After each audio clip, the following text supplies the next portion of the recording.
Madame, Monsieur, bonsoir et bienvenue. Le Grand Talk encore au rendez-vous ce lundi. Le 7 est prêt, on démarre maintenant.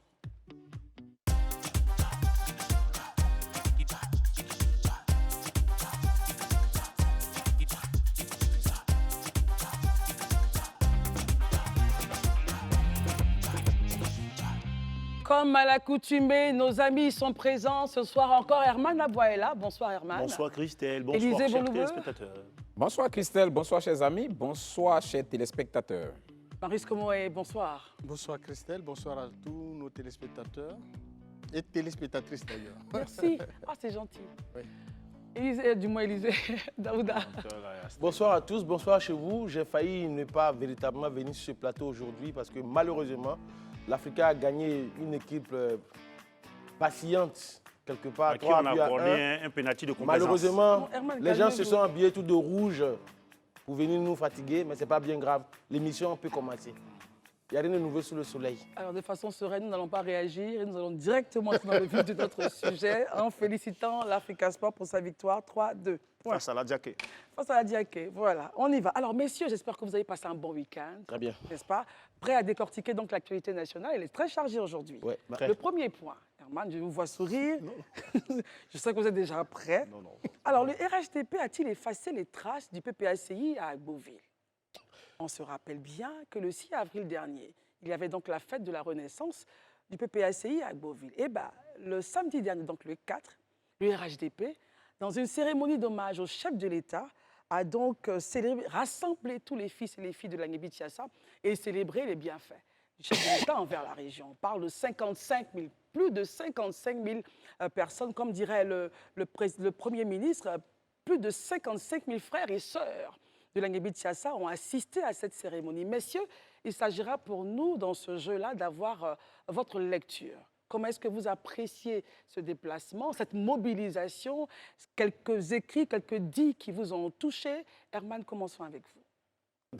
Moi, d'abord, l'histoire dans la guerre des chiffres, tous les partis politiques, après une manifestation, s'amusent à ce jeu-là. Bon, ce n'est pas des choses qui régalent vraiment parce que chacun peut venir estimer une certaine population. Est-ce que de façon élément par élément, on a compté tous ceux qui étaient à cette place? Non. Donc moi, Dans on les sait propos que- du on sait Premier qu'il y a- ministre, on sait il a qu'il y a- dit, il y a- on a vérifié ce matin, vous étiez plus de 55 000. Le Premier ministre, il est parti là-bas surtout à la casquette de militant du RHDP. Donc les propos du Premier ministre face aux militants du RHDP, c'est juste des propos de mobilisation, pour montrer la force de son parti. Pour vous- Moi, je pense que là, il y a un mois, le PPACI était à cette même place. Oui. Et le PPACI a parlé de 60 000 personnes pour leur événement. Donc la guerre des chiffres, comment est-ce qu'ils sont arrivés à ce chiffre? On ne peut pas le dire.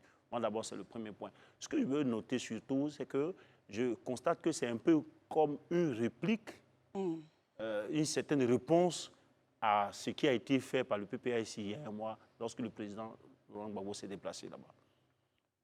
Montrer que malgré, parce que lorsqu'on regarde les résultats des élections locales, le RHDP a été vainqueur des différentes élections, des différents scrutins qui se sont organisés là-bas. Donc, pour montrer, parce qu'on a vu aussi cette mobilisation, même si c'était une activité qui réunissait tout le territoire national pour le PPACI, on a vu quand même aussi cette mobilisation-là. Donc, le RHDP revient un peu Très bien, ouais. dans sa zone pour dire qu'ici, c'est nous, on a plus Très ou bien. moins cette force-là. C'est quand même une réponse, mais je ne crois pas que cela ait pu effacer ce qui Le s'est passage passé donc, voilà, du PPACI le 6 avril dernier. Marius Komoé, 287 milliards investis dans cette région.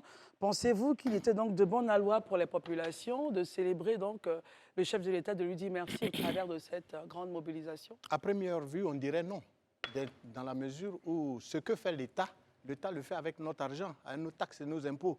Et donc un régime qui vient à la tête d'un pouvoir, l'objectif de ce régime, c'est de faire un travail qui améliore les conditions de vie et le cadre de vie des populations. Et donc à la matière, on n'avait pas à aller remercier quelqu'un.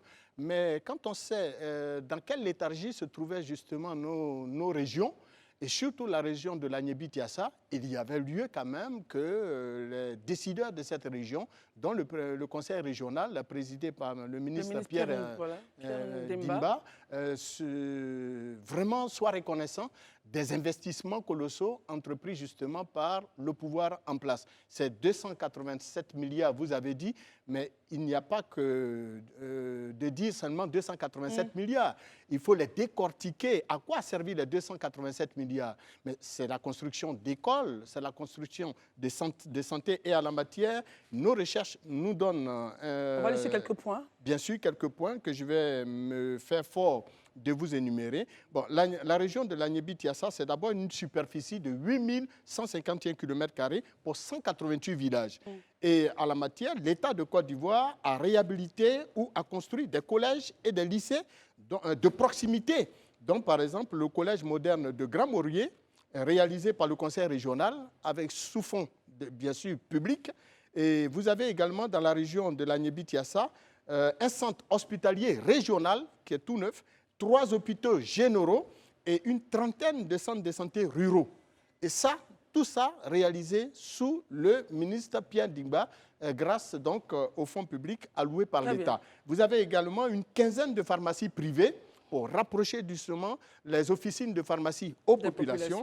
Vous avez également des pompes villageoises dans 119 localités de la région qui ont été réhabilitées ou réalisées, ainsi que la réparation de pompes dans 79 autres localités.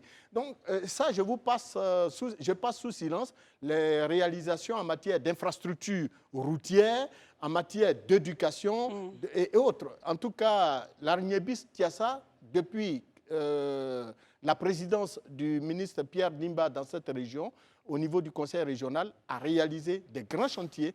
Et c'est des chantiers, naturellement, qui valaient au cadre de la région d'exprimer leur joie, leur allégresse au président de la République pour les efforts consentis.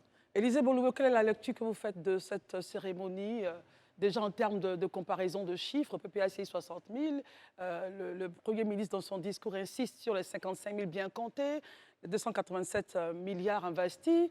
Marius Komoni nous a fait un égrenement de ce qui s'est passé. Comment est-ce que vous réagissez à tout cela? Bon, moi, je souffrais que pour ce qui est des chiffres, je laisse vraiment toute la responsabilité, la latitude aux différents partis, que ce soit au PPACI ou au RHDP, d'indiquer leurs chiffres, parce que c'est aussi aisé et facile. Je sais, je pense... Pour vous, ce n'est pas un élément important? Non, pour moi, ce n'est pas forcément un élément majeur, à mon avis.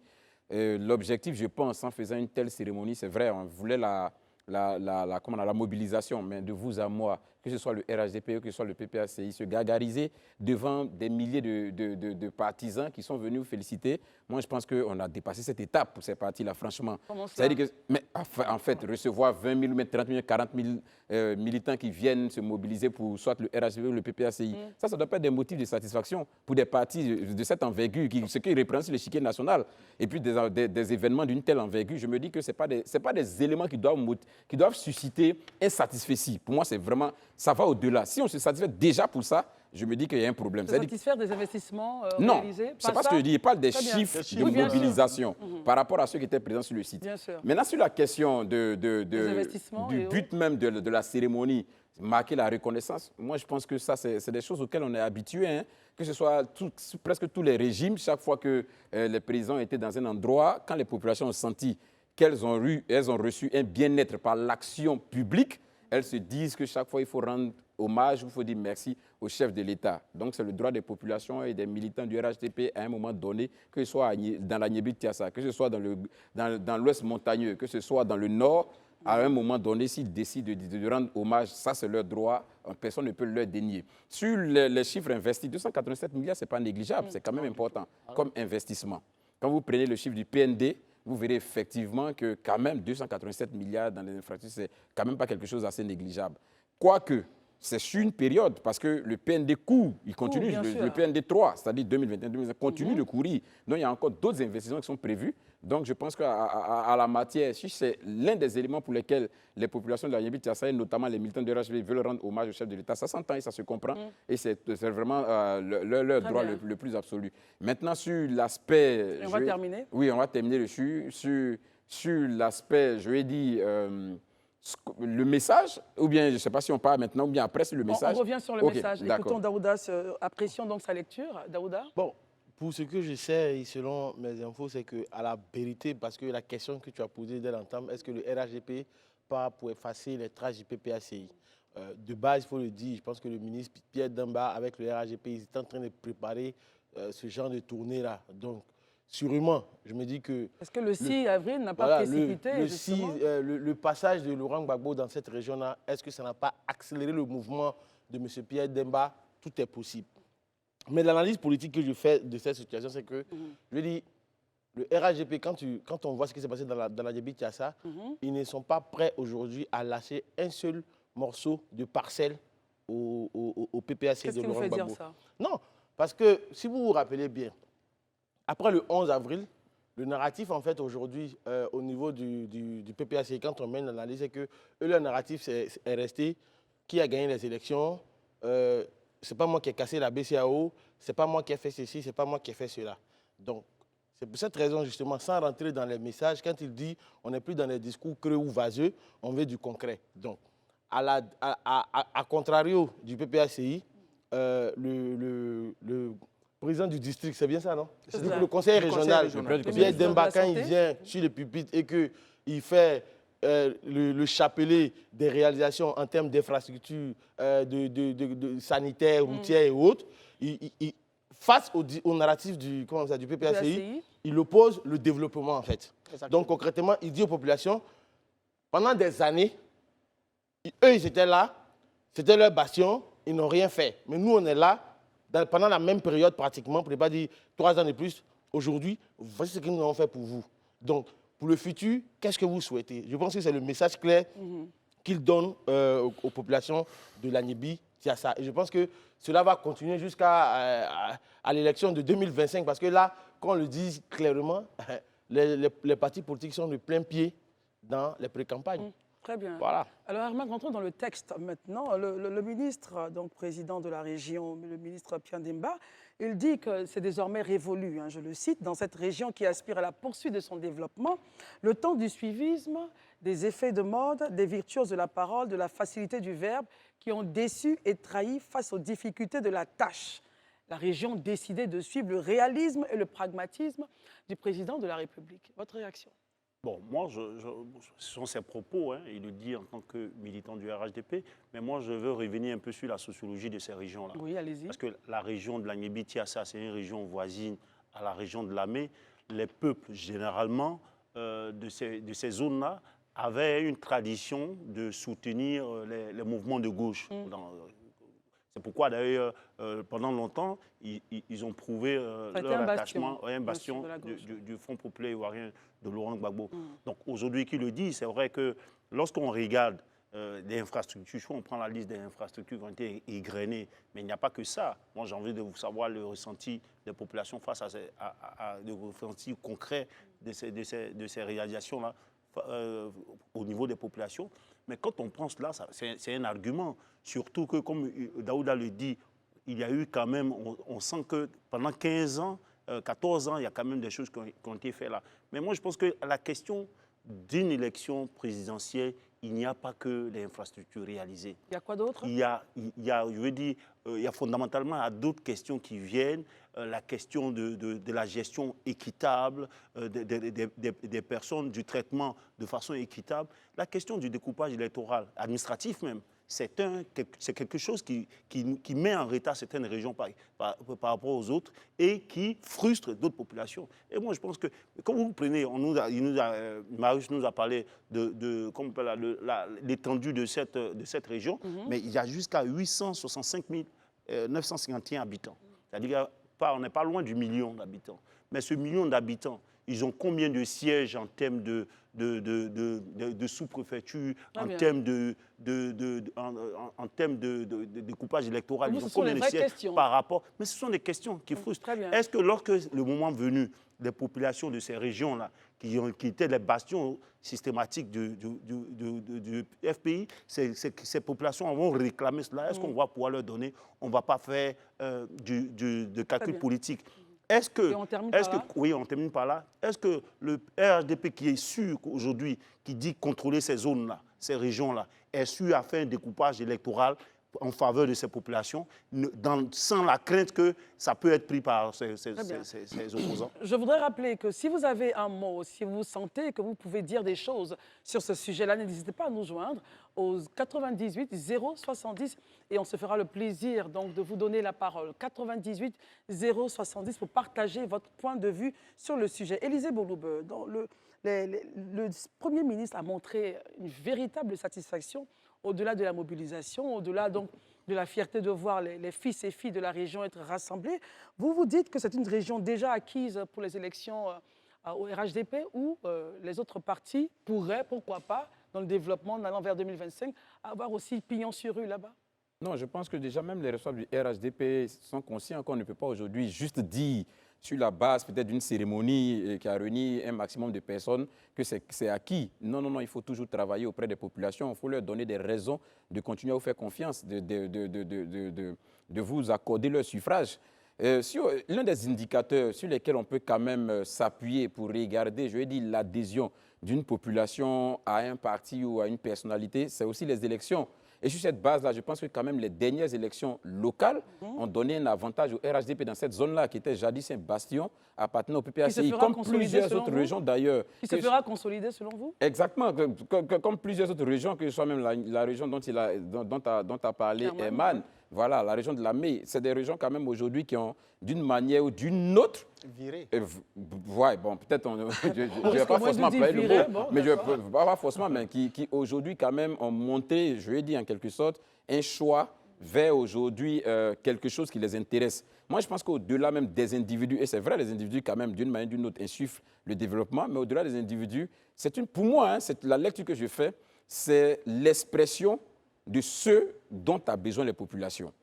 Vous remarquerez que la plupart du temps, les populations vous diront, nous on a tourné un peu dans le pays, on essaie d'écouter un peu les uns et les autres, les gens vous diront au-delà de l'individu, nous on a besoin par exemple d'un forage qu'on a attendu depuis 15 ans, on n'a jamais eu, quelqu'un est venu nous le donner. On a besoin par exemple d'une route pour pouvoir acheminer nos matières premières. On a attendu 25 ans, soit 30 ans, souvent même 40 ans, on n'a jamais eu. Quelqu'un est venu nous donner. Donc, quelque part, ils sont conscients du mieux-être dans lequel ils sont en train d'évoluer maintenant.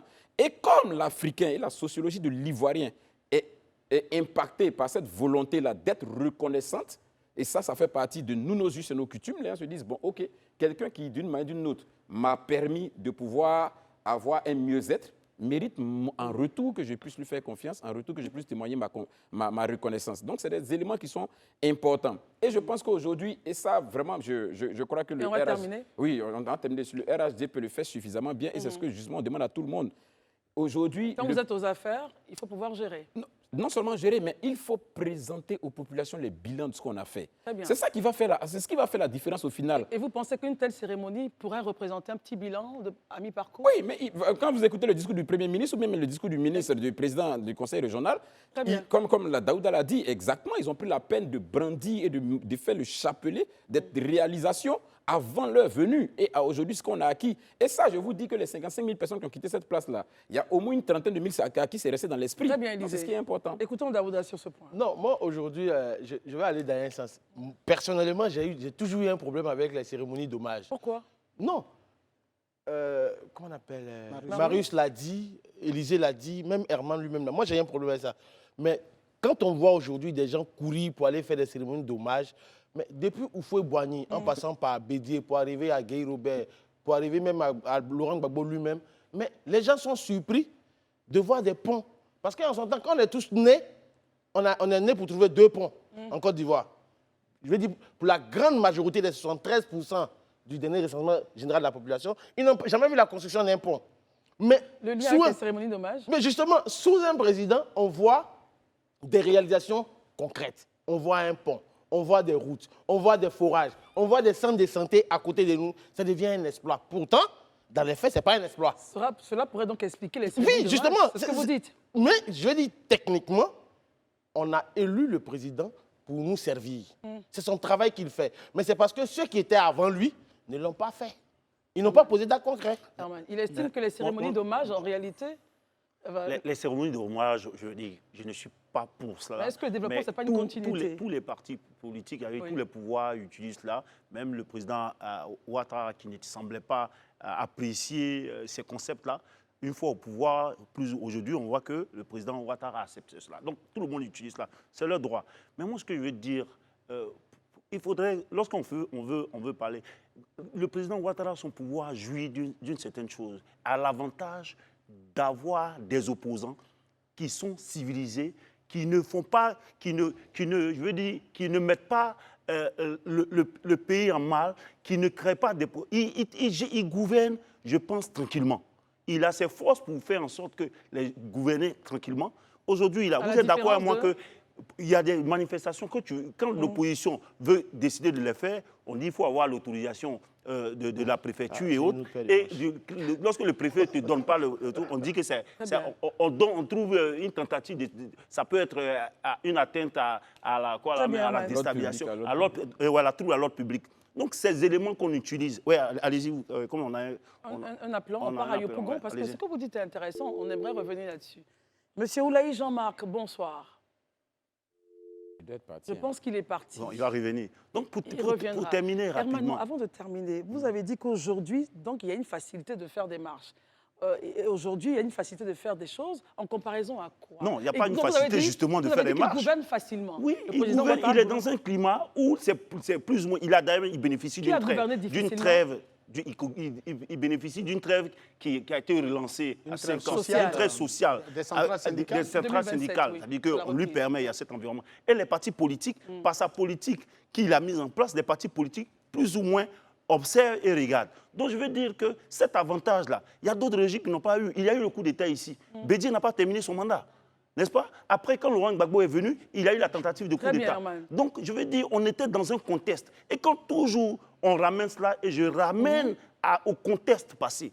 Si vous voulez faire le bilan du président Ouattara, de l'ère du président Gbagbo, il faut tenir compte de cette gestion avec tous, tout le monde parlait ici de gouvernement à crabe. Il ne maîtrisait pas son gouvernement. Et à chaque fois, on a tendance à faire une comparaison avec cela. Et je trouve que ce n'est pas juste et ce n'est pas élégant. Votre point est bien perçu. Vous estimez que le président Gbagbo n'a pas eu la tranquillité, la sérénité nécessaire. Ce n'est même pas lui qui n'a pas eu la tranquillité. La Côte d'Ivoire n'a pas eu la tranquillité. Pour gérer donc le pays et aller au développement. C'est ce qu'Herman dit. On va écouter Daouda et Élisée rapidement. Et Marius, rapidement. Très rapidement. Mais vraiment, la seconde de la seconde. Non, très rapidement. Moi, ce que j'aimerais dire, c'est que gouverner, c'est prévoir. Je pense qu'à la vérité, à la différence, M. Alassane Ouattara, le président actuel, s'est donné les moyens d'avoir la paix. Ce n'est pas parce qu'il n'y a pas des tentatives, ou il n'y a pas des envies ou des velléités de troubler l'ordre public. Mais il s'est donné les moyens. C'est quoi il s'est donné les moyens? Ça veut dire quoi se donner les moyens? Non, mais rapidement. La sécurité, quand on regarde la question de sécurité, selon la vision même du président actuel que nous avons, mais il tient ça, c'est-à-dire que c'est son cheval de bataille. Même quand on regarde... Non, je vais terminer rapidement par un point. Dit aujourd'hui que oui, il est tranquille et autres, il se donne les moyens, c'est un. Et gouverner, c'est prévoir. Mais quand il a une trêve avec des syndicats et autres, comme je le dis, il prend le temps d'aller discuter avec eux. Bon, je vous propose ça, mais en retour, j'ai besoin de ça. Et il fait des concessions avec les fonctionnaires qui le lui ont accordé. Mais qu'est-ce que tu veux, Herman? Si pendant un autre régime, l'autre ne s'est pas donné les moyens de diriger, mais franchement, excuse-moi. On a bien perçu votre point. Élisée Boloubeu, comment est-ce que vous réagissez à tout cela? Herman estime que le régime du président Gbagbo n'a pas eu le temps de diriger de façon sereine la Côte d'Ivoire. Donc, ne pouvait pas aller aux infrastructures que nous saluons aujourd'hui. Daouda dit, attention, le président actuel s'est donné les moyens de travailler à la paix. Comment est-ce que vous réagissez à cela? Moi, je pourrais faire une jonction des deux. Ça va peut-être surprendre, mais je pourrais faire une jonction. C'est un fait. Le fait, c'est qu'effectivement, au temps du président Laurent Gbagbo, on a eu quand même plusieurs cas de déstabilisation. C'est une réalité. Ça, on ne peut pas le dénier. Mais en même temps, on ne peut pas aussi, pour moi, je trouve que c'est un peu simpliste de juste prendre ça comme un argument majeur du fait qu'on n'ait pas fait un certain nombre d'investissements. On est tous contemporains, comme je le dis. Il y a eu des choses qui ont été faites dans ce pays-ci dont on pouvait se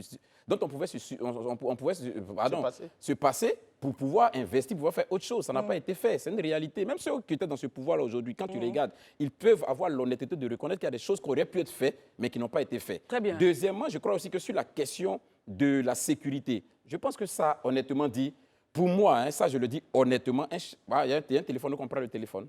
Oh là là, d'accord. On va prendre le téléphone est prioritaire. Il est parti, Élisée, continuez. Vous avez dit la sécurité est prioritaire. Sur l'aspect de la sécurité, je pense que la Constitution est claire là-dessus. le chef de l'État est garant de l'intégrité du territoire. C'est-à-dire que le chef de l'État ne peut pas venir s'asseoir devant nous pour nous dire parce que je n'ai pas pu sécuriser l'État, voilà ce qui est arrivé. Ce n'est pas ce que ça veut dire. Ça veut dire que vis-à-vis de la Constitution, tu es fautif. Parce que c'est ton rôle, c'est ton droit. Et quand on regarde la prise du pouvoir du président Ouattara, au début de la prise du président Ouattara, il y a eu plusieurs velléités de déstabilisation. Il y a eu même des coups d'État qui ont été déjoués. Donc il s'est donné les moyens de pouvoir... Comme Daouda le dit, il s'est donné quelque part les moyens d'une manière... Aujourd'hui, il se donne encore les moyens. Rien qu'à regarder la menace terroriste, tout ce qui est déployé contre cette menace terroriste, il y a un effort qui est fait aussi. Écoutons Marius, je pense que c'est quelque chose qu'il faut entendre. Vous allez diviser peut-être la poire en deux, Marius. C'est quoi votre point de vue sur ce sujet? Il ne faudrait surtout pas biaiser le jeu de ce qui s'est passé à Agboville. À l'analyse, il s'agit donc de remercier, de reconnaître les efforts d'un régime. Je ne souhaite pas qu'on fasse donc des amalgames en allant... Oui, il n'y a pas de comparatif ici. Il s'agit d'un régime qui est au pouvoir et qui a mis en place un conseil régional qui a donné des moyens à ce conseil régional de faire des travaux. C'est ce que nous exigeons du pouvoir public. Nos taxes et nos impôts doivent servir à mettre à l'aise, à mettre dans de meilleures conditions nos populations. Quand on vous dit que 119 localités ont bénéficié de réparation de pompes villageoises, cela veut dire que pendant des années, ces populations n'avaient pas accès à l'eau potable. Voilà ce que ça veut dire. Quand on vous dit qu'il y a des centres... Nous sommes dans une région de l'Agnébi-Tiassa, où vous avez trois hôpitaux généraux nouvellement construits. Mais ce n'est pas rien. Mais en même temps, quand vous avez dans une région, s'il vous plaît, je termine, une trentaine de centres de santé ruraux, nouvellement construits, centres de santé ruraux, c'est-à-dire on envoie la santé, on envoie les médecins, on envoie le bien-être des populations vers ces populations. On comprend bien votre point. Oui. Votre point perçu. Le point d'Herman, c'était que tout ceci est beau, mais c'est parce que justement le pouvoir en place a la capacité de le faire, parce qu'il y a une atmosphère de paix. Il ne faut pas ramener justement la question, par exemple, quand vous prenez le ministre Pierre Dimba, on ne le dit pas assez, mais c'est quelqu'un que nous avons connu lorsqu'il était directeur général de l'AGEROUTE. Oui. Mais croyez-moi, il avait la confiance des bailleurs de fonds. Et on sait les travaux qu'il avait réalisés. C'est d'ailleurs ce qui a mérité son appel au gouvernement. Mais tenez-vous bien, depuis qu'il est ministre de la Santé, nous suivons au pas à pas ses actions. Très bien. Savez-vous qu'aujourd'hui en Côte d'Ivoire, hier en Côte d'Ivoire, nous n'avions que 2 scanners, dont celui de Boaké et du Sud d'Angré. Aujourd'hui, vous savez combien de scanners nous avons dans nos centres de santé? Mais grâce à M. Pierre Dimba, vous avez des scanners à Bengourou, à l'hôpital général d'Abengourou. Vous avez des scanners à Toumodi, à Yamsokro, à San Pedro, à Man, à Boisseau, à Zopé et à Korogo. On termine. Mais voilà, et puis je peux encore continuer la réalisation de ces derniers. On ne va pas continuer parce que notre temps imparti... Et ça est l'argent du contribuable, il faut le souligner. Très bien, le temps imparti à ce sujet est terminé. Herman, vous avez votre point. Ils ont eu également leur point. Tout ce qu'on nous demande, je pense que la population demande, c'est être en paix. Avancer, et avoir des centres de santé. Avoir des centres de santé en paix. Maintenant, voilà. En espérant que vous participiez à ce sujet-là sur la toile, n'hésitez pas à continuer. Un autre sujet qui vous fera plaisir, messieurs, parce que je sais que vous aimez manger du politique. Le président Affi N'Guessan, le président du FPI, messieurs, on quitte donc Agboville. Et on vient à Abidjan. Alors, il a fait un point de presse, une conférence. Comment est-ce que vous avez trouvé sa sortie? Certains estiment que l'homme a oublié son partenariat. D'autres estiment qu'attention, il y a sûrement quelque chose qui s'est passé. Est-ce que le fait de n'avoir peut-être pas été nommé aurait-il créé ceci? Enfin bref, chacun y va de son commentaire. Quelle est votre lecture? Élisée, je commencerai par vous. Ok, d'accord. D'accord, moi je pense que l'heure était, c'est pour ceux qui ont suivi, hein, l'heure était au bilan, déjà d'un premier temps au bilan du partenariat, parce que depuis quelques mois en arrière, il y a eu un partenariat qui a été scellé entre le FPI et le RHDP. Donc dans l'intervention du Premier ministre Pascal Affi N'Guessan, on a eu droit quand même à ce bilan-là. Et il ressort de ce bilan que le président Pascal Affi N'Guessan n'est pas du tout satisfait de ses alliés qui en réalité n'auraient pas joué franc jeu ou n'auraient pas été à la hauteur, je veux dire, de la confiance que devait dégager ce partenariat-là. C'est ce qu'on ressort. Et il a fustigé aussi la gouvernance du président Ouattara, qu'il a trouvé quand même pénible en réalité, en griffe pour les populations ivoiriennes parce qu'on sent beaucoup de pression. Il a eu à l'évoquer, surtout sur le plan économique. Et puis, il est venu sur aussi les perspectives pour son parti, parce que quand même, après les dernières, je vais dire, élections locales, où pratiquement ils s'en sont sortis sans siège, il s'est dit qu'il était important quand même qu'à son niveau aussi, ils essaient de s'organiser. Donc, il nous a présenté un peu les perspectives prochaines du FPI, à savoir l'organisation. Aujourd'hui, ils ont un maillage d'un peu plus de 10 000 sections sur le territoire et l'objectif, c'est de conquérir le pouvoir d'État dans lequel il croit fortement et il croit aux chances du FPI qu'il dirige. Il a annoncé même qu'il serait candidat à cette élection-là. Herman, quelle est votre lecture de cette sortie du président du FPI? Mais bon, je pense qu'il a quand même, au-delà de tout, ce qu'on constate, c'est que la réconciliation, qui est l'élément central de son partenariat avec, de son parti avec le RHDP, il reconnaît que la réconciliation est inachevée. Il a donné les éléments qui prouvent que cette réconciliation est inachevée. Vous savez bien, lorsqu'on voit déjà la teneur des propos ici, on sait bien qu'il y a quelque chose à faire en termes de réconciliation dans le pays. Il y a cela. Mais il y a un élément que je retiens, et je pense que aussi Mme Simone Gbagbo l'a sorti au niveau de Bondoukou. C'est quoi la réinscription du président Laurent Gbagbo sur la liste électorale, de Charles Bégoudé sur la liste électorale. Même Mme Simone Gbagbo, elle est même plus loin, demander à ce que Guillaume Soro aussi, son nom soit réinscrit sur la liste électorale, qui sont des éléments importants lorsqu'on est dans une phase de réconciliation, de sorte que les élections soient équitables. Et là-dessus, ce que je constate, c'est que les partis de gauche aujourd'hui ont plus ou moins les mêmes éléments de langage. Mme Gbagbo a parlé du recoupage électoral, de la refonte de la CEI qu'elle estime qui ne devait pas être une affaire des politiques. Et on va terminer. Et aussi bien, comment on appelle, le PPACI avec les jeunes qui étaient à Lakota ont évoqué le sujet, Afin Guessan évoque le sujet. Je pense bien qu'il y a un seul pas à leur niveau qu'ils doivent faire, de se remettre ensemble. Parce que déjà, vous avez des objectifs communs. Mais la lutte, comme Mme Gbagbo l'a dit, vous devez mener cette lutte-là main dans la main. Vous ne pouvez pas le faire seul.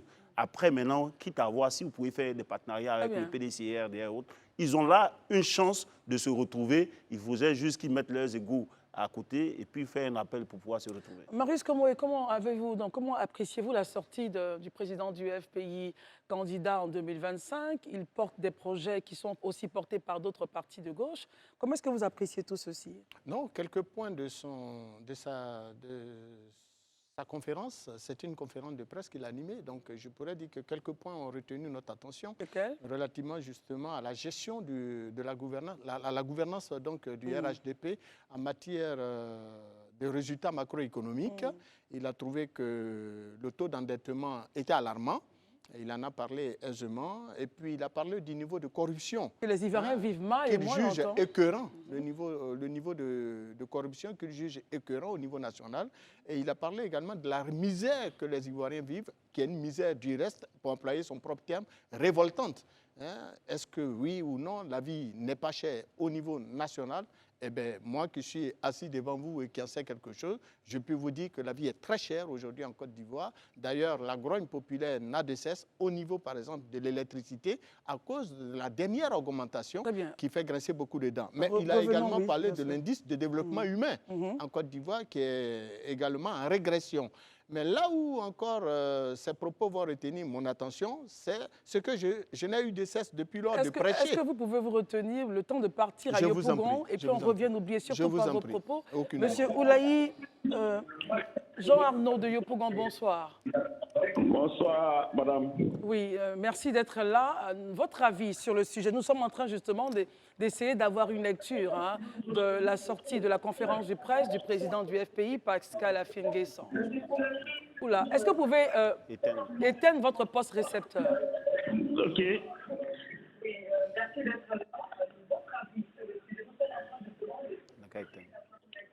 Voilà, vous éteignez ou vous réduisez carrément l'effet sur le son, s'il vous plaît. OK. Allez-y, je vous prie. OK. En fait, bonsoir d'abord à tous les panélistes. À vous. Bonsoir à M. Bouloubé, qui est vraiment pertinent. D'accord, votre point? Oui, le cas avec M. Afin Guessan, je constate que c'est Afin Guessan qui est venu dire qu'il a signé un partenariat avec le RDP. sans un communiqué du RADP. C'est le même Afinguessa qui vient dire encore que le partenariat n'est pas bon. Donc moi, aujourd'hui, je comprends réellement la crédibilité du pouvoir. Ils ne sont pas dans les histoires, en fait. Ils l'ont regardé, il est parti seul, il est revenu seul, il a annoncé. Et après, aujourd'hui, je vois que je voulais un peu bondir sur le point de vue de M. Herman Aboua. En fait, le pouvoir ne doit pas être dicté par l'opposition. L'opposition, son rôle, c'est de critiquer. Ce n'est pas tout ce que les opposants veulent que le pouvoir doit faire.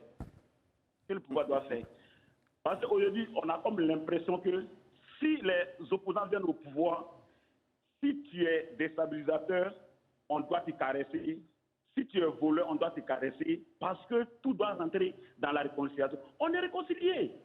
Les Ivoiriens sont réconciliés. Par contre, le pouvoir a une obligation de protéger les Ivoiriens. Tous ceux qui font du trouble, il faudrait qu'on les sanctionne.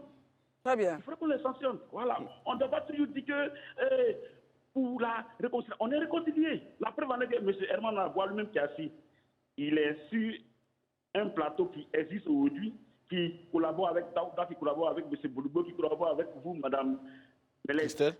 Les Ivoiriens sont réconciliés. Donc, le pouvoir doit faire son travail. Ils ont un programme de gouvernement qui doit faire.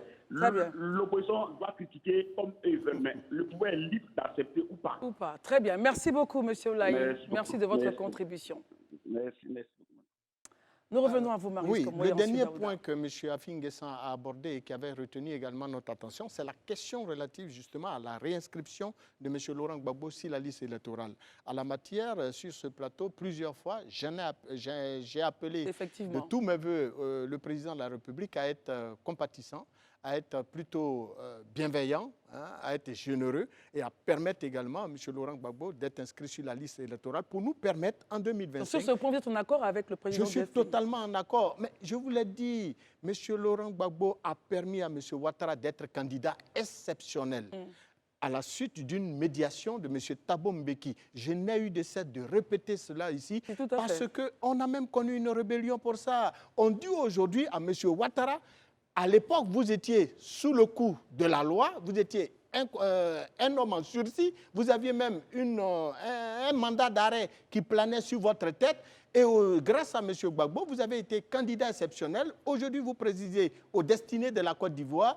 M. Gbagbo est sous le coup d'une sanction judiciaire pour laquelle d'ailleurs il ne pige pas des peines, il se promène dans le pays, il n'est pas en prison. Et on dit qu'il a été condamné à 20 ans ferme pour braquage d'une banque. Mais c'est trop sérieux. Et puis il traîne à la maison, il dort. Est-ce que nous, on peut aller braquer banque et puis on traîne à la maison? Non. Que M. Ouattara permette... Non, c'est une décision judiciaire politique. Il faut laisser M. Gbagbo être candidat. C'est nous, les Ivoiriens, qui irons décider de qui va présider aux destinées de notre pays en fonction des programmes de gouvernement et en fonction du programme de gouvernement et du projet de société qu'ils auront à nous proposer. Merci beaucoup. On y va maintenant. À tout de suite. Merci d'être avec nous. Le plateau n'a pas changé. Nos amis sont toujours là. Herman Aboua, Élisée Bouloubeu, Marius Komoé, Daouda. On va recevoir une très grande dame de la vie. Quand on parle d'elle, on parle donc de la normalisation. Elle est passée par la Fédération ivoirienne de football. C'est une grande femme leader. Elle est maintenant en plein dans l'entrepreneuriat pour la sensibilisation, surtout sur les questions liées aux femmes. Dao Gabala est avec nous, la sénatrice est avec nous. Mais pour l'instant, revenons un peu sur le sujet de ce qui s'est passé ce week-end avec la sortie donc, du président du FPI, Afinguessa. Et Daouda, je vous donne la parole. Comment est-ce que vous appréciez justement la sortie du président du FPI? Non, en fait, moi, j'ai écouté la sortie du président du FPI, M. Pascal Afinguessa. Pour moi, c'est une sortie normale d'un opposant. Parce que, pour rappel, c'est vrai que lors de l'élection couplée régionale municipale, le RAGP et le FPI avaient signé un partenariat, qu'on appelle ça, en grande pompe à l'hôtel Ivoire. Et ce partenariat avait pour fondement la réconciliation. Bon, réconciliation. Après cela, dans le conscient collectif de beaucoup de personnes, les gens ont toujours estimé qu'en fait, ce partenariat, peut-être que c'était un partenariat pour aller gouverner, pour diriger le pays ensemble. Mais non, ce n'est pas pour diriger le pays ensemble. Afinguessa a toujours œuvré pour la paix et la cohésion. Et même lors de sa sortie de prison, il a toujours appelé au dialogue. ce qu'il a toujours fait. Dans les faits, pour moi, ce partenariat, c'est un partenariat circonstanciel et circonstancié. En fonction, donc, comme certains disaient, du climat. Du climat. Donc, pour ma part, sa sortie s'inscrit dans ce cadre-là. Mais pour ce que je viens de voir, parce que finalement, quand on regarde dans le Moronou, où il a senti comme un couteau dans son dos, lui-même ayant perdu son fief, qui est le Moronou, je me dis forcément, il est important aujourd'hui pour le président Alassane Ouattara de faire attention. C'est-à-dire? Pourquoi je dis de faire attention? Parce que quand vous vous rappelez qu'il y a quelques semaines, je disais sur le plateau, si on y prend garde, on a l'impression que M. Laurent Gbagbo est fini. Mais non, la gauche peut toujours se réunir. Ah oui, vous le disiez. Hier, encore, Simone Eiveux Gbagbo parle de réconciliation et elle parle du retour de la gauche. De retrouvailles, de retour de la gauche. Comment on appelle ça?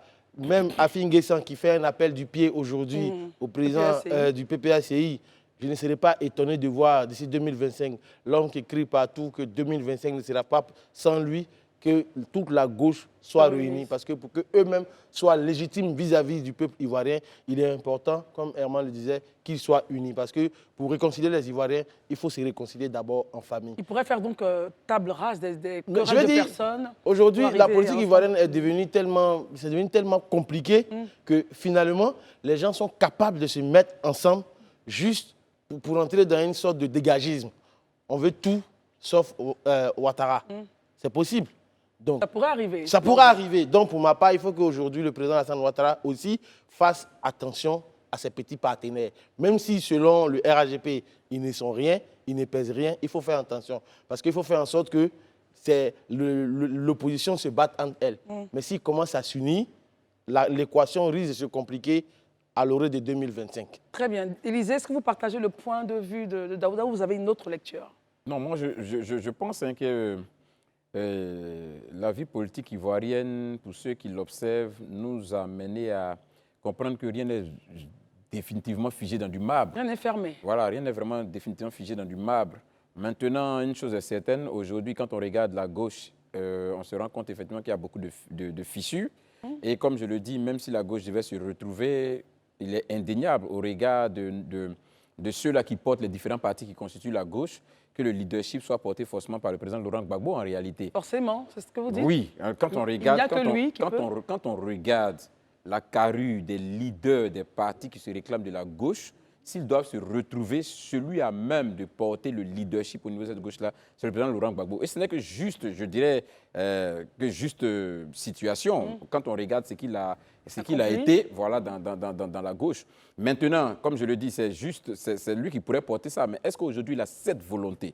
C'est aussi ça la question. Pour vous, c'est une grande question qu'il faut se poser. Parce que quand il revient de La Haye, et depuis lors jusqu'à maintenant, les pas posés n'ont pas été de nature à rassembler, mais ça a été plutôt de nature à repousser, ou du moins à confirmer le divorce, et ça devient un peu plus difficile. Mais comme je le dis, au regard de la situation politique en Côte d'Ivoire, rien n'est vraiment figé dans du marbre. Mais je pense aussi qu'en face de cette opposition, en face de la gauche, le RHDP aussi est conscient de la nécessité aujourd'hui de ne pas dormir sur ses lauriers. Et comme je l'expliquais, quand on regarde la mobilisation d'Agboville, au-delà juste de réunir des gens dans un endroit, c'est un message qu'on veut donner à l'ensemble de la Côte d'Ivoire pour dire que sur notre mandature, nous avons réalisé des choses, contribué au bien-être des Ivoiriens. Une chose que d'ailleurs aussi que Pascal Nguessan met à doute, parce qu'il dit que sur la gouvernance économique, ça a été plus difficile aujourd'hui, que les Ivoiriens tirent pratiquement le diable par la queue. Bon, c'est deux positions qui s'affrontent. Très bien. Herman, pour terminer, est-ce que vous pensez que si la gauche se rassemble, le RHDP est en difficulté pour 2025? Moi, je pense que les élections, les résultats des élections qu'on pourrait regarder, qui souffrent plus ou moins, qui sont acceptés plus ou moins par toutes les parties sans trop de polémique, c'est les résultats du premier tour des élections présidentielles de 2010. Voilà, je vais si loin parce que le reste des élections, des scrutins, il y a matière à débat. Sur la question, vous savez bien qu'aujourd'hui, s'il y a forcément une union de la gauche et qu'il y a un jeu d'alliance pour aller à un deuxième tour avec le PDCRDA, ça peut faire craindre, ça déjà fera 2 plus que 2 contre 1, comme on a pu le voir. Donc je pense que tout est possible. Mais rapidement, je voudrais donner un élément à celui qui... Et on va terminer avec ça, Herman. Qui disait que Herman Labois, aujourd'hui, je suis sur le plateau et ceci, cela. Ah oui, très bien. Oui, c'est un internaute, oui, on va oui, expliquer, qui estime que vous êtes rallié parce que votre positionnement aurait changé. Non, c'est pas ça. C'est même pas ça. Cet internaute, j'estime qu'il ne me suit pas. Ah, vous ne répondez pas à cela. Je parlais plutôt de celui qui avait appelé pour dire qu'aujourd'hui, il y a réconciliation parce qu'aujourd'hui, j'ai réussi à me balader. Très bien, oui. Ce que je veux lui dire, le simple fait même qu'il pense que le droit d'être sur un plateau, de dire ce que je pense, que j'ai le droit, comme si c'était quelque chose qu'on me donnait, c'est là même qu'il met en place... Un privilège, c'est ça? Oui, que ce soit un privilège, c'est là même qu'il peut comprendre que là, c'est que je n'ai pas de liberté. Parce que la liberté de se balader, de pouvoir faire ce que un citoyen a envie de faire, c'est un droit élémentaire. Et c'est fondamental. Il doit pouvoir comprendre cela. C'est quand c'est inquiété qu'on estime qu'il y a problème. Et là-dessus, on ne peut pas le dire, comme Daouda a parlé de comment est-ce que... Moi, dans ce pays-là, un journaliste a été mis en prison dans un passage d'un régime à un autre. Donc je veux dire que ces questions, on l'a vu, comment est-ce que cela a préparé plus ou moins une certaine accalmie dont bénéficie le pouvoir du président Ouattara jusqu'à aujourd'hui. Très bien. Merci beaucoup, Herman. La question, on termine sur le sujet. Permettez que nous puissions maintenant faire toute la place. Je le disais, donc, lorsque nous sommes revenus sur ce plateau, après le journal, elle est sénatrice de la République de Côte d'Ivoire. Elle a été donc responsable de la normalisation de la Fédération ivoirienne de football. Elle est chef d'entreprise. Aujourd'hui, avec elle est femme leader engagée depuis longtemps en Côte d'Ivoire. Et la thématique qui nous rassemble avec elle, c'est l'engagement de la femme en politique et en entrepreneuriat. Quelle contribution du cercle des femmes leaders? Madame Dawo Gabala, bonsoir. Bonsoir. C'est un privilège que de vous recevoir. Vous êtes une grande dame et avec vous, on va essayer donc de comprendre un peu votre thématique et aussi ce qui vous motive. Aujourd'hui, vous associez politique et entrepreneuriat. Quelle contribution du cercle des femmes leaders? Pourquoi un tel projet? Alors, ce projet, d'abord bonsoir et bonsoir à tous les téléspectateurs. Ce projet vient d'un constat que la loi que nous avons eue sur la représentativité des femmes dans les instances de décision, elle est insuffisante si les femmes ne s'engagent pas. Donc, il faut inciter les femmes à s'engager en politique, c'est leur droit. Et 30% exigé. 30% exigés lors du dépôt des candidatures. Exactement. Donc, évidemment, on a moins de 20% lorsque les élections sont passées par rapport aux résultats. Donc, ça a été le premier constat, qu'il faut que les femmes s'engagent. Le deuxième constat, il y a un problème générationnel. Il n'y a pas de...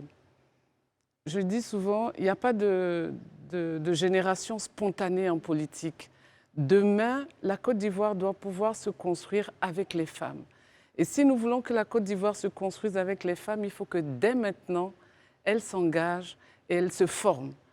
Qu'elles forment leur conscience politique pour pouvoir être celles qui vont gouverner aussi demain. Donc voici un peu les deux éléments qui nous ont menés à avoir ce thème femmes oses en politique. Le troisième élément, c'est que la crise de 2010 a rendu les femmes encore plus réfractaires pour s'installer en politique parce que les femmes ont peur de la violence. Mais si elles ne rentrent pas en politique, comment est-ce que nous allons contribuer à la construction de demain? Donc c'est même une urgence démocratique que les femmes s'installent en politique. Pour vous, donc, que les femmes rentrent en politique fera peut-être cesser la violence. Les débats seront plutôt des débats d'idées, pas des combats dans les rues et dans oui, mais il faut qu'elles entrent en politique pour pouvoir permettre que cela change. Permettons à Herman de vous poser une question. Madame Dawo Gabala, je comprends bien les trois indicateurs que vous avez présentés. Oui. Est-ce un aveu, ou bien vous reconnaissez aujourd'hui quand même que les hommes ne sont pas à la base de l'absence des femmes dans les instances politiques? C'est peut-être un manque d'engagement, comme vous l'avez dit, leur lenteur à prendre place et la crise de 2010, leur peur leur phobie pour la violence. Ne me faites pas dire ce que je n'ai pas dit. Si les hommes laissaient de la place aux femmes, je crois qu'elles l'auraient prise. Vous savez, une fois on faisait la visite des partis politiques et les partis politiques nous ont dit « mais où sont les femmes ?» On ne les voit pas. Et Dieu seul sait, quand il y a les meetings, vous voyez bien les femmes. Mais au moment de les mettre dans des instances de Elles décision, sont, bien, on les voit plus. utilisées pour remplir l'espace. On ne les voit plus. Mais peut-être parce qu'elles ne demandent pas suffisamment, elles n'osent pas s'imposer. En général, les femmes se disent, on va reconnaître ma valeur. Mais en politique, la place, ça se prend. Ça se donne rarement, surtout quand on est en compétition, je dirais, avec les hommes.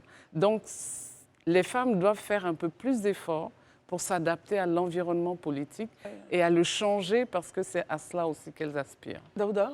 Merci beaucoup, Madame Daouga. Voilà, vous l'avez dit, en politique, la place, ça se prend. Comme pour dire que le pouvoir, il s'arrache. Moi, je suis un peu surpris parce que quand on regarde les lois que nous votons, d'autant plus que vous-même, vous êtes vénérable sénatrice, il y a beaucoup de lois qui ont été faites en faveur des femmes. Malgré ce boulevard qui est ouvert devant elle par l'institution, l'État de Côte d'Ivoire, pourquoi elle-même refuse de s'engager et chaque fois, on doit leur tenir la main? Donc, il y a même un ministère pour la femme. Hein. Non, c'est pas. C'est de la femme de la famille. De la femme et de la famille de l'enfant. C'est pas qu'elles ne veulent pas. Et il y a une loi sur la représentativité des femmes. Mais cette loi, quand on en a fait le constat, on a regardé parce qu'après cette loi, qui a été prise en 2019, il y a eu les législatives, ensuite les municipales, ensuite les sénatoriales.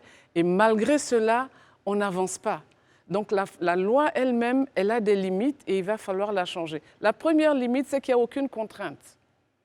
S'il y avait des contraintes pour contraindre vraiment les partis politiques à mettre plus de femmes qu'il ne faut comme candidates, on serait aujourd'hui à au moins 30%. Donc il n'y a pas de sanction, il n'y a pas de sanction. Pourquoi devrait-on sanctionner un parti politique? Parce que moi, je veux dire...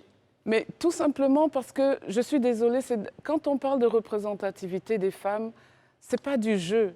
C'est d'abord une question d'équité démocratique. Alors, oui. Et vous imaginez que construire ce pays juste avec les aspirations des hommes, c'est bancal. 30% exigés. Qui mieux que les femmes peuvent exprimer leurs aspirations? Ce pays ne peut pas se construire sans les femmes, en les marginalisant. C'est pas possible. Madame Daouga, on a 30% de femmes qui sont donc, on l'a dit, il faut des candidates à hauteur de 30% au niveau des partis politiques. Lorsque ces partis-là n'obéissent pas à cette règle-là, il n'y a rien, il n'y a pas de sanctions, et ils vont librement, c'est cela? Oui, il n'y a pas de sanctions, je dirais même des sanctions pécuniaires, oui, ce n'est pas coercitif. Parce que se limiter simplement à présenter 30% et à les mettre en bas de la liste, la preuve, c'est qu'au résultat, on est aujourd'hui à moins de 20% de représentativité des femmes dans les instances élues. Juste une dernière question, rapidement. Avec plaisir. Élection présidentielle, je crois bien c'est 2015. Oui. On a la candidate Kwangwa Jacqueline. Oui. Oui, Daouda. Candidate à la présidentielle, oui. à qui l'État a donné 100 millions pour aller faire battre campagne. Elle est venue à la télévision, on lui a demandé son programme, elle nous a dit, tous répondu, je cite, c'est complexe. Qu'est-ce qui est complexe? Non, on lui a demandé son programme de gouvernance, c'est complexe. Est-ce que vous ne sortez pas ça de son contexte? Non, je ne sors pas de son contexte. Tout le monde l'a vu, c'est complexe. Et quelqu'un qui veut présider à ma destinée, qui me dit pour un programme de gouvernance, c'est complexe. Comment vous Est-ce que vous l'envoyez? Est-ce qu'elle n'a pas fermé la voie aux autres femmes? Non, elle n'a pas fermé la voie, mais je pense qu'il faut revenir. Ce n'est pas une faveur qu'on demande aux femmes, qu'on demande de mettre les femmes. Si tu n'as pas la compétence pour, il ne faut pas, je veux dire, on ne va pas te voter parce que tu es une femme. On va te voter parce que tu es une femme et tu es compétente. N'oublions pas que l'expression démocratique la plus affirmée, c'est le vote. Mais on ne vote pas par rapport aux gens, on vote aussi par rapport au programme. Et c'est pour ça qu'il faut former la conscience politique des femmes, dès maintenant. Pas seulement des femmes qui vont être candidates, mais des femmes d'une façon générale, et je dirais de la population d'une façon générale, pour qu'ils puissent prendre part vraiment au jeu démocratique et à l'exercice démocratique. Très bien. Alors, Herman, rapidement, je vais revenir sur un point. Dans votre propos tout à l'heure, vous avez interpellé Daouda en disant « Daouda, elles ont même un ministère de la femme, de la famille, de l'enfant ». C'était pourquoi? Pour vous, ça n'a pas sa place? Non, je n'ai pas dit cela. Il est en train de montrer les instances de promotion qui sont... Il y a un boulevard qui est là pour elle. Des opportunités que les femmes doivent saisir. Elles ne prennent pas le pouvoir. Et ma question vient là aussi. Ma question, on va aller rapidement pour permettre aux autres aussi. Ma question, est-ce que ce n'est pas parce qu'il n'y a pas véritablement de femmes? Parce que vous revenez toujours à la question de formation, de leur force. Est-ce que c'est parce que dans les instances-là, il n'y a pas... Parce qu'on a vu quand même de ces élections qui sont passées, il y a des instances qui cherchaient, des listes qui cherchaient des femmes et qui ont eu des difficultés à trouver le nombre de femmes. Alors, je veux dire, ce n'est pas parce qu'il n'y a pas de femmes. C'est parce que les partis politiques ne s'organisent pas pour celles qui sont en politique pour les faire émerger. Rappelez-vous, en 2015, quand il y a eu les législatives et les municipales, en cette année-là, on a eu un record de femmes candidates, un record. Et même quand les partis politiques ne les avaient pas suivies, elles sont allées en indépendantes. Parce qu'elles ont été formées, elles ont commencé déjà à prendre de l'emprise sur le terrain, etc. Base, et la majorité ont été élues. Juste pour montrer que nous nous sommes préparés, nous sommes aguerris, nous sommes capables. Et ensuite, elles ont rejoint leur parti politique. Donc, elles sont aguerries. Mais le problème des femmes aujourd'hui, il est de deux ordres. Il est d'abord de l'ordre de l'équité, mais il est aussi de l'ordre générationnel. Les générations passent. Il faut assurer cette transition. Et comme je dis, il n'y a pas de génération spontanée. Et il faut que les femmes qui vont venir, qui vont émerger en politique, il faut que dès maintenant, elles s'engagent, elles se forment pour prendre toute la place qui leur est. Élisée Boloube. Madame la Vénérable, vous siégez au Sénat. Une chose est claire, aujourd'hui, le constat est fait. Les partis politiques et l'ensemble des mouvements politiques ne respectent pas cette mesure, cette disposition qui est contenue de 30%. Qu'est-ce qui est fait à votre niveau comme plaidoyer pour mettre ces partis politiques-là devant leurs responsabilités et pour mettre surtout l'État, parce que pour moi, c'est l'État, une loi qui est prise, une mesure qui est prise, une disposition qui est prise, qui est consacrée, doit s'appliquer en réalité. Pour mettre donc l'État devant ces dispositions, qu'est-ce qui est fait? Alors, d'abord, au niveau législatif, je pense que le caucus des femmes sénateurs s'est rendu compte de cela. Nous avons fait un atelier. Projet que vous portez. Nous avons fait un atelier avec la société civile. Et il est question aujourd'hui de préparer des modifications à cette loi. Mais évidemment, ça suit tout un processus qui est assez complexe, mais le processus est là. La réflexion a été menée par les femmes sénateurs. Et aujourd'hui, on s'est dit, il faut donner un coup de pouce, il faut réviser cette loi. Et le caucus des femmes sénateurs s'est engagé à revoir cette loi-là. Maurice Komoué. Vraiment, en écoutant Mme Dao Gabala, que je connais bien dans le domaine de la société civile pour avoir longuement travaillé avec elle sur pas mal de thématiques, je sais la lutte qu'elle mène dans ce domaine au niveau du genre, pour la promotion du genre. Mais j'avoue que la question de la femme dans sa place, dans la société nécessite un véritable sursaut d'orgueil. De qui? De la part de qui? Des femmes elles-mêmes. Une sainte colère. Il faut bien que les uns et les autres comprennent la nécessité d'aller à l'école, de se former et de devenir. Parce qu'on ne va pas leur faire la place au détriment des hommes qui se battent également. Et donc, pour une élection, on ne va pas demander à une femme qui n'a pas les compétences, comme vous le disiez tantôt, d'aller à une élection quand on sait qu'elle va perdre. Alors, il revient aux femmes plutôt de prendre la place qu'elles méritent en fonction de leurs compétences, mais pour ça, il faut bien aller à l'école. C'est une contribution. Mais je pense que c'est pour ça qu'on les forme, on les a formés déjà, mais surtout, on les encourage à braver. Ah oui, bien sûr. À braver la violence. Les femmes ont horreur de la violence. Et le monde politique, il est violent. Ah ça, oui. Pas forcément physiquement, mais il est violent psychologiquement, etc. Mais il faut qu'elles apprennent à entrer dans ce milieu, à se faire de la place dans ce milieu sans forcément imiter. Parce que les femmes ont un grand pouvoir de transformation qu'elles ignorent. Et si les femmes s'engagent en politique, je vous assure, messieurs, que le visage politique et économique de cette nation va changer dans moins de 15 ans. Il suffit simplement qu'elles décident de braver la peur de s'engager. Alors, messieurs, rapidement, permettez qu'on revienne à l'activité pour laquelle elle organise ce programme. Oser en politique, oser en entrepreneuriat, différents panels seront donc au goût de ce jour-là. Pouvons-nous avoir les différentes articulations, essentielles surtout? Alors, la première, c'est vraiment oser en politique, qui est le premier panel. Et lors de ce panel, nous allons montrer aux femmes qu'il y a plusieurs manières de s'engager en politique. Il y a l'activisme politique, en étant militant dans un parti politique, etc. Mais il y a aussi, par exemple, le plaidoyer et le lobby.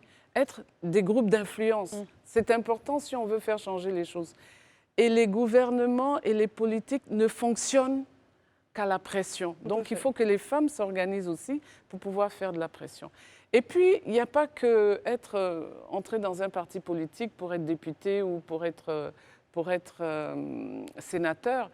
On peut entrer en politique aussi pour servir à la base, au niveau du développement local, au niveau du développement régional. Et là, je pense que les femmes ont toute leur place.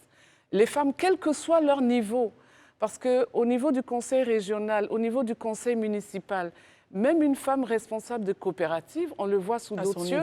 À son niveau, elle peut y être. Parce qu'elle a des défis qu'elle rencontre en tant que responsable de coopérative. Elle peut y être. Donc, c'est vraiment de leur dire, le champ est ouvert, allez-y. Il n'y a pas que rentrer en politique, faire de l'activisme politique. Il y a aussi d'autres manières de le faire. Il y a aussi l'entrepreneuriat. Et donc, nous avons plusieurs panélistes qui vont nous montrer un peu cela, des maires, des personnes de la société civile, des femmes ministres, mais qui vont vraiment venir booster un peu l'envie de ces femmes-là pour s'investir en politique. Très bien, ça se passera où? Ça se passera à l'Hôtel Ivoire à partir de 9h30. Ça sera quand? Le samedi 11 mai. Très bien. Il y aura des hommes qui vont intervenir ou c'est vraiment spécialement? Non, les hommes peuvent intervenir. Il y a même des hommes qui viennent parce que le combat des femmes ne peut pas se faire sans les hommes. Sans les hommes. Nous avons besoin des hommes pour nous comprendre et pour nous accompagner. C'est bien dit, pour nous comprendre et nous accompagner, évidemment. Oui, moi, en tout cas, j'ai bien envie de vous accompagner, mais j'ai 2 questions quand même. Allez-y, on a 1 minute. Vénérable, on s'est connus dans l'ESR au niveau du Tiama. Moi, j'aimerais ici, sur ce plateau, que vous nous expliquez-nous en fait quels sont les défis que vous avez eu à surmonter vous-même en tant que femme politique. Ça, c'est la première question, à titre personnel. Et la deuxième préoccupation, est-ce qu'aujourd'hui, le fait que certains hommes refusent d'accompagner la femme, est-ce que ce n'est pas le féminisme agressif qu'on voit souvent sous nos tropiques? Agressif des femmes? Oui, les hommes sont le problème, les hommes sont la base de tous nos problèmes. Est-ce que c'est pas ça qui fait que les hommes ne veulent pas se mettre? Non, je pense que on n'a jamais dit que les hommes sont notre problème. Certaines le font. Et on a l'habitude de dire derrière un grand homme, il y a une grande femme. Et nous disons à côté d'un grand homme, c'est meilleur. Il y a une grande femme parce qu'on chemine ensemble. Donc les hommes ne sont pas des problèmes, mais les hommes peuvent être des facilitateurs. S'ils comprennent que notre combat, c'est pour le meilleur de la communauté. Ce n'est pas pour les femmes seulement, c'est pour le meilleur de la communauté. Parce que cette communauté doit refléter les aspirations. Le futur de la Côte d'Ivoire doit refléter les aspirations des hommes, des femmes et des jeunes. Et donc, c'est à cela que nous battons, en fait. Donc, ils ne sont pas un obstacle, mais ils peuvent être un levier pour nous pour avancer. Et votre histoire personnelle? On revient sur un petit point rapidement. Alors, je pense que le plus grand défi des femmes, c'est d'abord... Il paraît de vous personnellement. Oui, et c'est pour ça que je vais donner. Pour que je puisse m'engager en politique et faire ce que j'ai fait, c'est parce que j'avais une conviction et des valeurs que je voulais défendre. Il faut que les femmes aient des convictions et des valeurs qu'elles veulent défendre. Et c'est pour ça qu'on dit qu'on va en politique pour servir. Mais si... le champ politique nous permet de nous battre pour expliquer nos positions, pour justifier nos positions, pour essayer de rallier d'autres personnes à nos positions. Mais si vous n'avez pas de position, si vous n'avez pas de valeur, si vous n'avez pas une vision... Très bien. Rapidement, Marie, je voulais juste revenir sur justement la représentativité des femmes dans les instances de décision. Vous savez que depuis 47 ans, au niveau national, la représentation des femmes n'a jamais atteint plus de 22% de taux de représentation. Aujourd'hui, en 2023, quand on regarde au niveau de nos communes, vous avez 201, plus précisément maires. Les femmes occupent que 16 communes, soit 8% de représentation nationale. Est-ce la faute des hommes? Question? Est-ce la faute des hommes ou même de l'action politique nationale? Non. Vous savez, quand vous êtes d'abord, maintenant, les candidatures indépendantes sont pratiquement bannies, quels que soient les partis.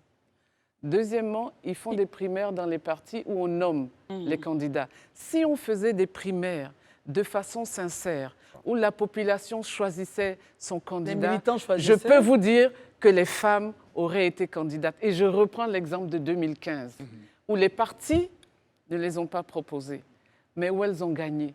Tu ne peux pas gagner là où les gens ne te connaissent pas. Donc il faut que les partis se disent on peut proposer des femmes et on peut gagner. Très bien. Voilà. Et donc les hommes devraient être un peu plus en sécurité vis-à-vis du leadership montant des femmes. C'est-à-dire que bon, on peut les accompagner et elles apporteront une autre vision de la politique. Non, mais les exemples sont nombreux. C'est pour le meilleur, de la société. Qui fait montre de représentativité dans sa région. Moi, je dis toujours, le pouvoir, il ne se donne pas. Ah non, du tout. Il s'arrache. Mais c'est pour ça qu'il faut que nous aussi, on soit stratège et qu'on s'organise pour l'arracher. Merci beaucoup d'être venue, en tout cas, Mme Dao Gabala. On a pris plaisir à prendre langue avec vous pour comprendre un peu votre vision. Vous êtes une femme engagée en politique et aussi pour le développement à l'autonomisation des femmes, parce que vous parlez aussi d'entrepreneuriat. Et donc, n'oubliez pas de la rejoindre. Donc, ce sera... il y a un pass, c'est 30 000 francs. Ce sera à l'Hôtel Ivoire, le samedi 11, à partir de 10h. Femmes, osez, avec un panel de haut niveau, osez en politique. Et c'est clair que vous allez être une force d'influence qui va pouvoir faire plancher certaines balances. Je voudrais dire simplement que les hommes sont les bienvenus. Oui, ils vont venir. On parle des femmes, on parle des femmes, mais il n'y a pas d'hommes sans femmes. C'est clair. Alors, merci beaucoup. Herman, merci. Élisée, merci beaucoup. Marius, Daouda, merci. Merci à vous de nous avoir suivis. Les programmes continuent sur Live TV. Bonsoir.